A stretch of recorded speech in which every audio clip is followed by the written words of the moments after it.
In a world where mental health issues and loneliness are at an all-time high, it's more important than ever to find ways to cultivate joy, community, and meaning in our lives. But exactly how do we do that? That is the question for us a little bit today. We're going to be talking about the shape of joy. This is the Attaching to God podcast, where we are exploring a neuroscience-informed spiritual formation. And today we have with us Dr. Richard Beck, back for a second time. He is a professor of psychology at Abilene Christian University in Abilene, Texas. He is a popular blogger and speaker and author of several books. We had him on previously to talk about Hunting Magic Eels, Recovering an Enchanted Faith in a Skeptical Age. It's kind of a weird title, but it's a great book. I recommend it to all sorts of people. And today we're talking about his newest book. For those of you who are watching, it's called The Shape of Joy, the Transformative Power of Moving Beyond Yourself. Welcome back to Attaching to God. Oh, excited. Glad to be with you, Jeff. Yeah, I was so glad to have you. Mhm. So just to jump right in, this is how you start the book. So this is how we start the podcast. In, I believe, 2019, you were giving a commencement address addressing to the graduating high school students, of which I believe your son was a part. And you Yes. started off with something like, do not follow your dreams. Yes. So how Yeah. did that go? And why did you do that? Well, yeah, I the title of that introduction is The World's Worst Commencement Address, Graduation Speech or Commencement Address. Yeah. So it was a bit of a risk, but my son was in the audience. I was invited by his senior class to give the commencement address. And instead of doing the typical graduation, go out there, kids, you're awesome, you're going to do amazing, follow your dreams, you'll succeed. Just what I felt was needed was something a little deeper than that, which was to ask them to entertain not necessarily the best day of their lives, because those days are great. You know, one doesn't need a whole lot of help or mental health counseling when your dreams come true. Those are wonderful days. And so I asked them to entertain who they're going to be and how they're going to get through the worst day of their lives. That day, the darkest day of their lives, is going to be their moment of truth. And so I said, don't follow your dreams. And the other thing I mentioned is because a lot of our dreams don't come true. A lot of us deal with a lot of dissatisfactions. A lot of the plans that we had laid for ourselves when we were 18 years old didn't come to fruition, and our life kind of went sideways, or we've kind of ended up in a cul-de-sac from a career perspective, and look back with just a lot of regret or even just dissatisfaction. So how do you carry that burden as well? So yeah, I told a graduating class, do not follow your dreams. Instead, ask them to entertain what's going to happen on the worst day of their lives. Now, as how far it went, it was bleak there for a while until I made the turn. As I was kind of preaching doom and gloom, and your dreams might not be fulfilled, and your life might go sideways, and you might get a call at 3 a.m. and you might get a diagnosis, and as I'm going through this litany of woe, you can just see this kind of panicked look on the faces of the parents and the administrators, like this is a bad invite right here. But then I made a turn, and I think everybody appreciated at the end where I got them, which is, we need on that day, or worst day, sitting in the hospital, getting some bad news, facing a career setback or romantic heartache. What are we going to turn to on that day? What gets us through that day? Yeah, and the trajectory of the book is to say something like, those resources aren't primarily found within ourselves, but you unpack the story of we've been told that all these resources of follow your dreams, your meaning, self-esteem or something like that are found within us. So you talk about this curve inward. Can you explain the title, The Shape of Joy, and then kind of maybe how Descartes as a philosopher, but then Freud as a psychologist have kind of set us on maybe a less than helpful path? Yeah, the shape of joy is just playing with a geometrical metaphor for the book. That the argument is because of seminal thinkers, Descartes, Freud, turned us inside ourselves to search for truth within ourselves, to find our own truth, find my own truth, but also to look for health and well-being. That's the Freudian turn, to penetrate into the murky depths of the unconscious and uncover the truth about myself. And so that inward turn made the modern psyche, the modern ego, very introspective, curved inward. However, mental health science has shown that curve inward has had some pretty disastrous effects on our mental health. It's made us very ruminative. Um, we spend a lot of time in our heads with a lot of negative self-talk. And so I argue that what we need is a turn outward, like a blossoming flower. And so this middle part of the book is turning away from the self, stepping back from the self. So we talk about things like mindfulness and humility, quiet egos. But then the final part of the book is the turn outward, the shape of joy, bringing in the science of transcendence and its role in undergirding mental health. So that's like the overview of Yeah, the big whole book, which overview. is great. I love it. So can you talk a little bit about like the research about the default mode and kind of the wandering mind and how our unhappiness kind of comes from the inner voices being too loud? Can you just kind of explain what some of that research has Yeah. shown about our inner lives? So the question about the default state of the brain, it's just like if the brain is left by itself and it's settling into its natural default state, like what is it doing? And psychologists have explored this. One study I talk about in 2010 in Science, the journal Science, did this experiential sampling method where they would just kind of randomly ping people on a cell phone and ask, like, what are you thinking about right now? And they discovered that like 47% of people, when they got that prompt, were not thinking about what they were presently doing. That their minds were elsewhere. They were lost within themselves, not connected to, the dinner table, or not paying attention to the person standing right in front of them. They just weren't environmentally present. So the default state of the brain is a wandering mind. So I'd kind of describe that as we just kind of wander the lonely corridors of our inner self-talk. But that might be fine, except for they also discovered that excessive mental wandering was also associated with increased unhappiness. Hmm. So that's kind of a recipe for like widespread misery, that our minds tend to wander, and that mental wandering, getting lost in ourselves, is predictive of mental unhappiness. So I kind of use that to just one data point about how science is showing us that introspection might not be as helpful as Freud promoted for the modern world as a route to mental peace and happiness. So are you saying or pushing back against like the popular advice of like, oh, if you're unhappy, you need to become more connected with yourself? Like the reason why you're sad, depressed, afraid, or anxious is because you've lost who you are, or you're not connected. Like I said, like you're not connected with yourself. That seems to be kind of like the popular kind of movement. Are you saying that like approach might not be as productive, or is there some middle ground, or? Yeah. So, I mean, there's a lot of ways I could probably try to answer that question. I think one of the things what we've recommended for people is that what the project is when they go inside themselves. Like we send them inside themselves with an agenda. And Uh-huh. so one of the things I talk about in the book is the widespread mental health recommendation, like for self-esteem. So when you are inside yourself, what you're supposed to do is to rehabilitate a negative self-image into a positive self-image. So we're inside ourselves pursuing self-esteem, but we do that through engaging in these mental debates with Mm. ourselves. So we get alerts of our failure, or we get snubbed on social media, or ghosted by a friend on text. And so, chains of, neurotic anxiety go through our heads, and we try to kind of beat back that darkness in our heads to try to rehabilitate a damaged self-perception. And I kind of describe it in the book through this kind of weird story where I had a flat tire on my car. It wasn't completely flat, and I didn't have a pump to pump it up, but I realized I could use my bike pump to inflate my car tire. And so I attached my bike pump to my car tire and started trying to inflate my car tire with this bike pump. And I discovered two things. One, you can do that. Like it's possible to inflate, but the other thing is like it's exhausting.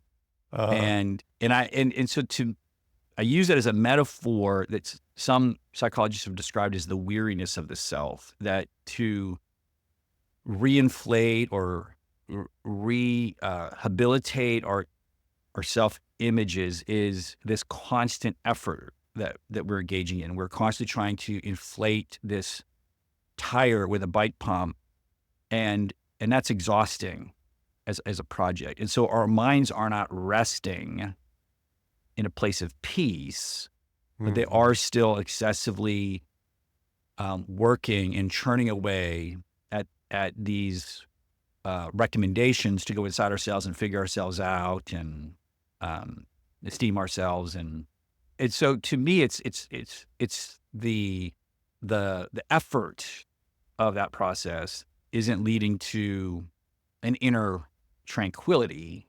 It's Mhm. still more just internal churn. Okay. So we've been given these like projects or advice to do some internal work, but oftentimes it's just churning the same kind of ruminating negative process. So and this is really curious to me because I didn't know the history as well.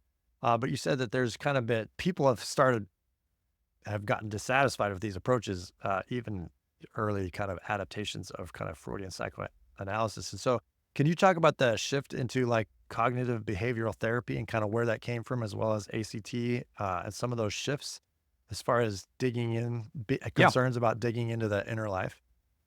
Yeah. So I think if you've been around the therapeutic community at all, you pretty much know that like cognitive behavioral therapy, CBT, is probably the most widely used and widely Right. recommended and empirically validated treatments out there. But the origins of cognitive behavioral therapy began with its pioneer, Aaron Beck. And Aaron Beck was trained in a Freudian Is psychoanalytic this any perspective. relation? There's a lot No, of no, we're Beck's not. writing in psychology. There's Yeah, no, tons of, okay. no relation, no relation. But Beck was doing the Freudian move of, again, throwing his clients back in themselves, right? Looking for happiness, looking for joy in an introspective process. But what he discovered in his practice was he was making his depressive clients worse. Uh, Psychologists call this depressive rumination, uh, where the more we think about ourselves and the more we churn up the past, the worse we feel. And so Beck realized that what his clients needed was not more thinking about themselves, not more picking over past traumas. What they needed to do was what he described as a distancing, some cognitive distancing. They needed to step back from their thoughts to gain a little bit more objective view of what those internal thoughts were doing. Now, so that's the first step. You in cognitive behavioral therapy, step back, look at your inner dialogue a little bit more critically with a little bit more distance, and then try to engage in what's called cognitive restructuring, Mhm. come up with better internal scripts.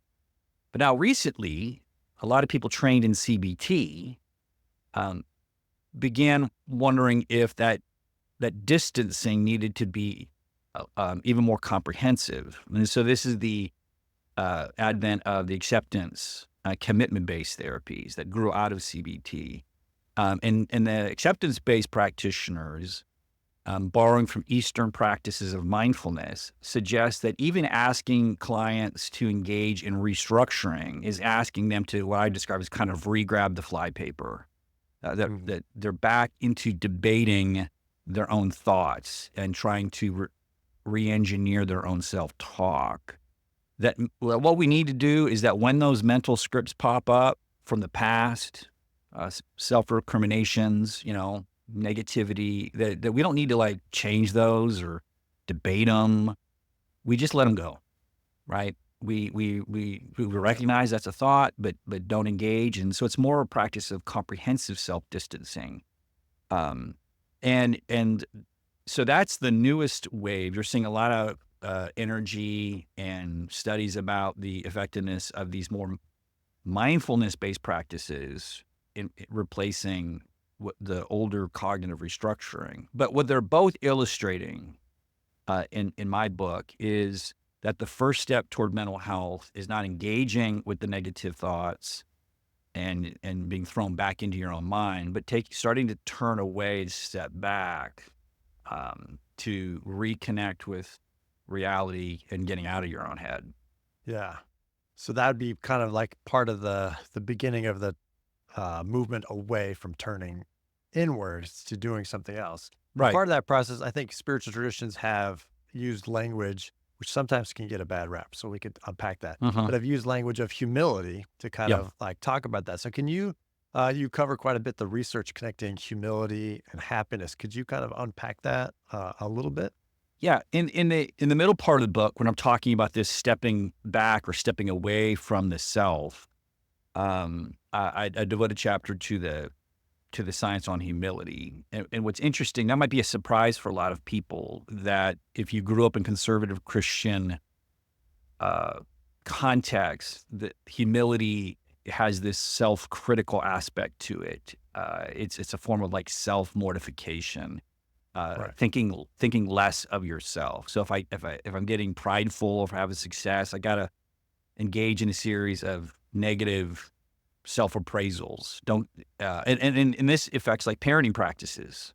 So we try to regulate our children's pride or the self-esteem when they experience successes by trying to say, hey, don't get it too big ahead. Right. And I describe this as like the Goldilocks game of self-esteem, trying to keep self-esteem in this just right Yeah. location where you don't want it to be excessive because you don't want to be prideful or narcissistic or egoistic, but neither do you want self-esteem to drop below into like depressive self-opinions and insecurities. But again, we're back to that bike pump metaphor. Like it's exhausting to constantly be trying to regulate the proper amount of self-appraisal for health. So we think humility is a tool in that game to knock our egos down.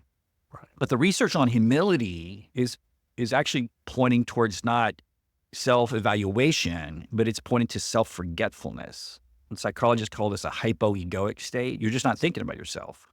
Hmm. Humble people are just not in their heads. They're not self-aware. They are available to others because they are not engaged in some sort of ego game in that relationship. So then the question is like, well, what promotes that self-forgetfulness, that ease in their own skin, where they don't need to name drop or promote themselves or stand there insecure, as they feel their lives don't compare well with others. Yeah. Uh, and so humility has been rooted in what psychologists would call like a stable self-identity, which might seem counter to what a lot of people think, that humility is flowing kind of out of this ego strength rather than an ego insecurity. So having a stable identity, feeling comfortable about yourself, kind of allows you to not necessarily engage in practices of self promotion, but neither do they cause you to be insecure whenever you meet somebody who's really successful or talented. You don't feel Hmm. diminished by that comparison. Hmm. And so all that to say is humility has been being discovered in the last like 10 years is like one of the really interesting predictors of mental health and resiliency. Well, for the listeners, I will try to dig out some references from the footnotes and see if I can attach them in the show notes for those of you who are interested in that. We also, David Zoll wrote a book on called Low Anthropology that covers a lot of the same stuff where, um, the self forgetfulness, not self loathing, just the Right. self forgetfulness, ends up being much more beneficial. That's what he called a low anthropology rather than Hmm. the high needs of a high self esteem and a high achievement and a high kind of self regard and things. So you also kind of connect to the research on mattering and how this is also helpful in getting ourselves out of ourselves, but also in kind of growing our emotional and mental health. Could you talk about the why it matters that we matter? Yeah. So mattering is a newer variable that psychologists have been looking at, and it's considered to be one of the most robust predictors of like mental health and resiliency. And mattering is just this simple conviction, durable conviction that you matter, that your life has value and significance. Brene Brown, in her work on shame, describes it as like feeling worthy of love and belonging. But it's also described as existential or cosmic significance, because it's just a truth about your existence. And the reason why mattering is more predictive of mental health and self-esteem is because where self-esteem, back to the bike pump metaphor, is something that is needing constant attention and rehabilitation given life events. Mattering doesn't need to be rehabilitated because it's kind of a durable conviction. Now that raises a question, is like, where does that durable conviction come from? If it's not a therapeutic journey of trying to get my head right about myself and is more akin to a belief, then that's where the turn outward toward transcendence comes from. What is the source of that mattering? If it's not my inner appraisals, then where is it grounded? And that's where a spiritual conversation begins showing up, because people who can make that move towards a transcendent source of mattering have a place where they can locate it, and not just locate it, but re-experience it and recover that. Mhm. Because even if we do feel like we matter, a lot of times our mattering is a discipline of memory, a revisitation of why we matter and recovering of that. So Christians would call that grace. It is just Mhm. the value I get that I cannot earn, and it is something that I also cannot lose. It's just the truth, and that from that foundation, I can be self-forgetful because I'm not in a rivalrous game of comparison with other people, but neither am I also chronically insecure in those Mhm. interactions either, because the source of my identity is located elsewhere. I mean, the way the poll would describe this is that our life is hidden in Christ, right? Our value is hidden there and therefore safe from uh, the ups and downs of lives. And to connect back to the commencement address, that's the connection. On your Yeah. worst day, when all the metrics of success and failure and heartbreak come crashing down, where is your value to be located? Is it located in the transcendent good? Or are you going to be locked inside your head trying to rehabilitate a very negative, rehabilitate a view of yourself um, when all the quote facts of your life are pointing to kind of a pessimistic Right. outcome, that yeah, where do you turn? Where do Yeah. you turn? And I'm arguing that you're going to have to turn outward for that comfort. And it's the spiritual traditions, Hmm. like Christianity that have those resources, that reality, not just a vague source, but really, Trinity, Yeah. Trinitarian relations. This is why, I host a podcast like this because psychology and the neuroscience, the findings just, they seem to be pressing back to that ancient wisdom of like, Uh-huh. yeah, humility can be turned, in weird and bad ways, but there is like this fundamental health and life that has always been a part of it, and mattering within a cosmic story leads to a flourishing life. These are things that like there's this convergence of all these findings. Well, Hmm. you end the book by talking about someone who's in circumstances that are horrible. You are weekly, you host a Bible study, which is Hmm. good for you, but he also does it in a maximum security prison. He's a prison chaplain.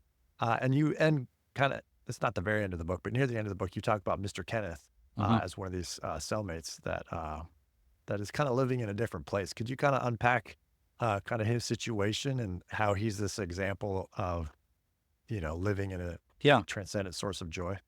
Well, so in the back part of the book, I'm talking about all of the science that's pointing us towards transcendence as the critical factor of mental health.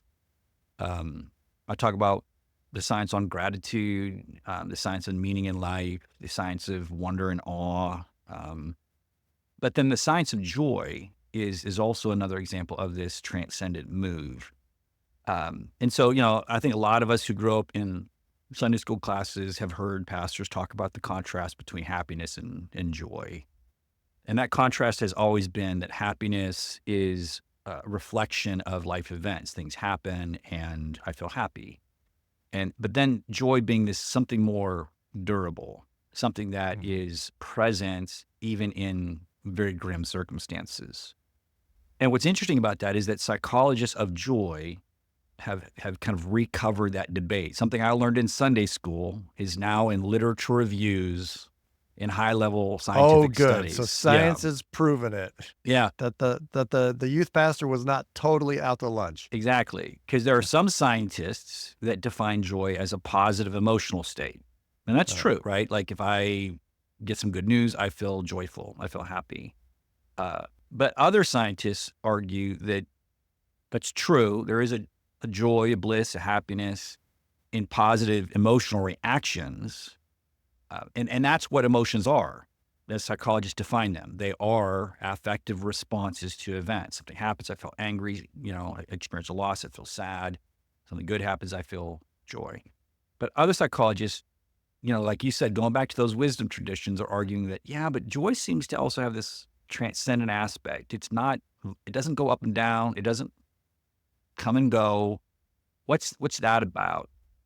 And the philosopher Robert Roberts, I use his work and his definition of joy, and he defines it as like a concern-based construal, which is a perception of reality rather than an emotional reaction to events. And so to tell that story as a prison chaplain, the most anxious time I have out there and kind of caring for those men is during the semi-annual lockdowns.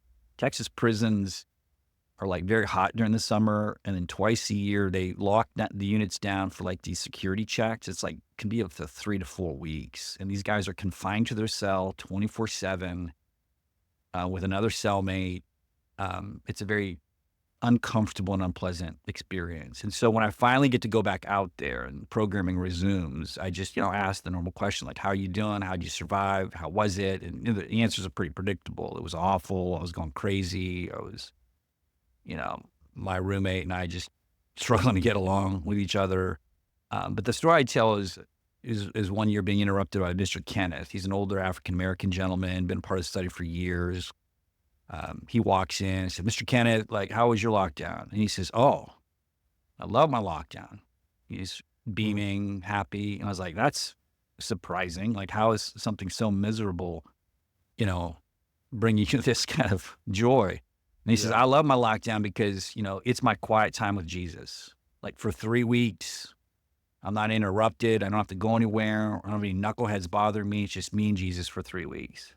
And so I kind of tell Mr. Kenneth's story and kind of say, like, if you want to know what the secret of joy is, if you want to trace the shape of joy, like look at Mr. Kenneth, because his joy wasn't like a positive emotion to a good event. It was a positive emotion that was somehow enabling him to transcend events. And so that's where I was trying to point to those graduates. Like, what is the joy that's going to allow you to transcend the worst day of your life? And so back to that concern-based construal idea is that Mr.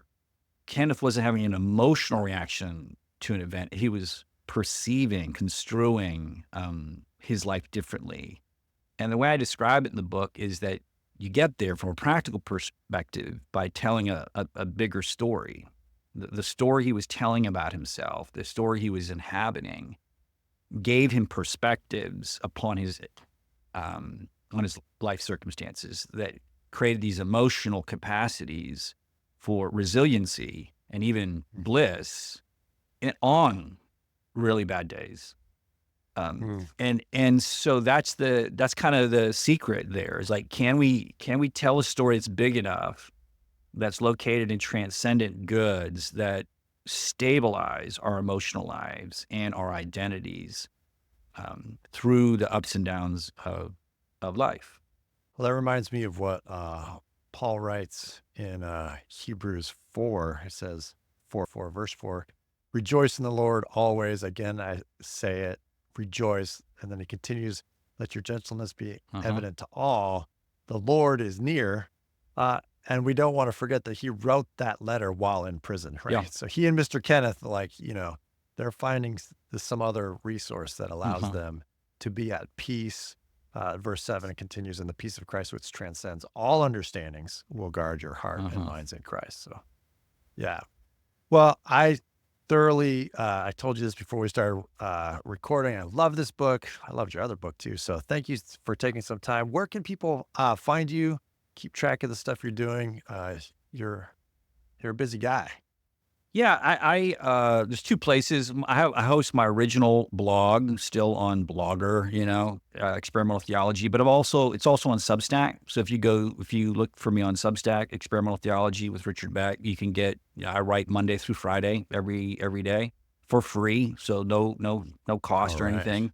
And How so do you yeah, get that much writing done, by the way? I don't know. I don't know. It's just There that's a must be great a question. secret. I'm always like, I follow you on Substack. It's like there's a new post all the time. I can barely get like one up or Yeah, two up a week. I have So, a busy mind. all I right. kinda use the Substack to kinda get that stuff out of my head and out in the world so I can All think right. something else. So, Well, yeah, if you it's find a me great online. follow. Well, thank you again so much. Again, the book is called The Shape of Joy. It should be available wherever you buy books. And well, I hope we can stay in touch and Yep. we'll talk again sometime. Yeah, blessings. Thank you.